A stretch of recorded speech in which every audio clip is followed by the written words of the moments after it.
This video is about Jeffrey Epstein and a banana, and a pretentious art show.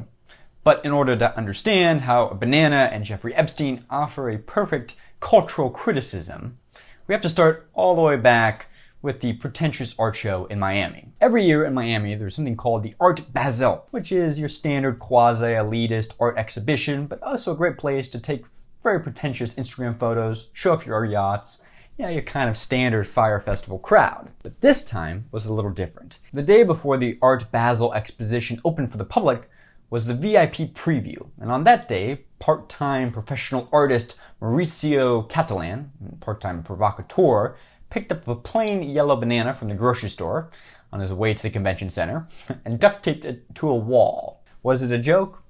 Probably, but they're not admitting to it and we'll never know. What we do know is the next day, the public walks in and someone purchases le comédien, the banana duct taped to the wall, for $120,000. A few hours later, another person purchases the banana duct taped to the wall for another $120,000.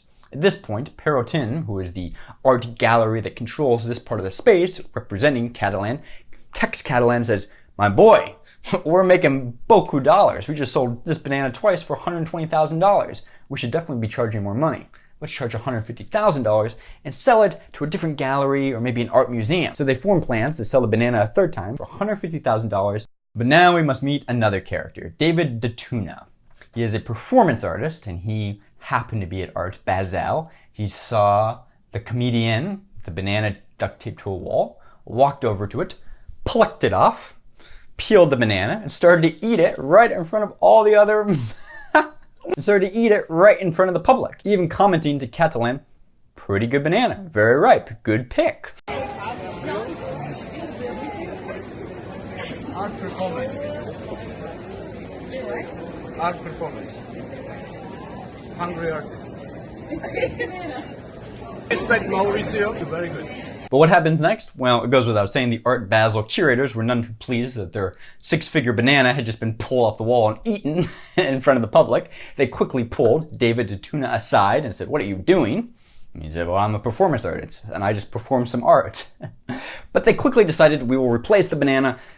It'll be all right. It'll be all right. We can still sell a third banana to an art museum. So they replaced the banana. But at this point, now the banana has been re-duct taped to the wall in perfect artistic fashion. And if you would like to know what Cattelan said about, well, was it a joke? Was it not a joke? I will read you a quote. "Every aspect of the work was carefully considered, from the shape of the fruit to the angle it has been affixed with duct tape to the wall, to its placement in the booth, front and center. On a large wall, there could have easily fit a much larger painting." So Art Basel replaces the banana. Everything's going fine. When suddenly, everybody catches wind of this infamous banana. Now there's so many people looking at this banana that they realize, uh-oh, we have to take it down because it's starting to cause a stampede. People are pushing and shoving. It's quickly become the Mona Lisa of Miami. So the Art Basel curators remove the banana back down. At this point, now there's just a white wall. Enter our fourth man, who gets in with some red lipstick, walks up to the white wall in front of Instagram Live, and begins to write. And what does he write? He writes, "Jeffrey Epstein didn't kill himself." And he writes this in red lipstick, live on Instagram, once again in front of a stunned public that does nothing. In fact, in front of a stunned security guard that you can see on camera that is not quite sure, is this part of another performance art? Is this part of Cattelan? What is going on at this point? We now have another fourth man writing in red lipstick where there was formerly a duct tape banana. Epstein didn't kill himself. Eventually, the Art Basel curators once again realize, wait a minute, what are you doing? Stop this. They call the police, and he is escorted out live on Instagram. Some of the folks call me Rod Webber, Doesn't matter, keep walking. but I still say we have to keep walking. What does Art Basel do next? They take a white sheet of paper and cover up "Epstein didn't kill himself," papering over it as if nothing happened. In fact, in this photo, you can literally see curators covering up "Epstein didn't kill himself."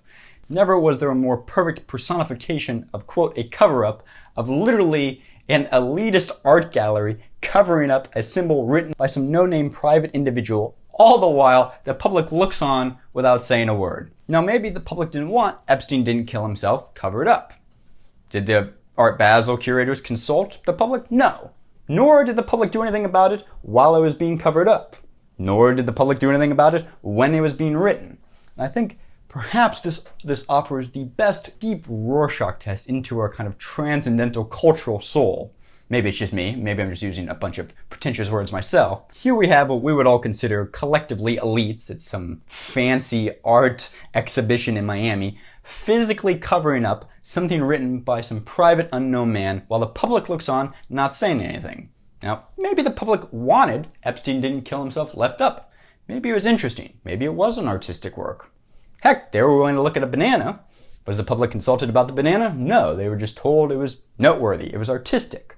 But the Epstein slogan was not artistic. These decisions were all made by what I think we could consider a kind of nebulous elitist faction in the United States. People that go about their lives with money and artwork and education and decisions that were never consulted with. The public, the people in Art Basel at the time, weren't consulted whether they wanted that piece of performance work covered up, nor did they really protest. But again, they weren't consulted about the banana, and they didn't protest that either. And here you have a kind of totally apathetic public that allows a small group of cultural, economic elites to basically do as they please, and the public looks on, saying nothing. Just something to think about. I find this narrative so fascinating and amusing. If you found this kind of funny, interesting, something to think about, leave a like, comment down below. See you guys tomorrow. Thanks for watching. Bye. As an addendum to this, I want to add personally, I do think Jeffrey Epstein killed himself. I don't think there was any conspiracy there in his death. But I think good art, or at least good narratives, can be a key or a light switch into imagining the world and our society around us complexly, and other people complexly.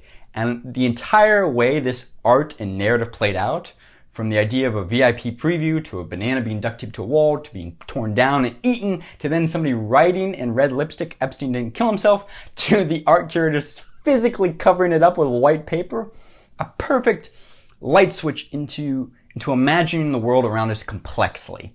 And to me, that's real art, and why I find this story, which is stranger than fiction, so fascinating. I hope you do too. Thanks for watching, guys. Again, see you tomorrow. Bye.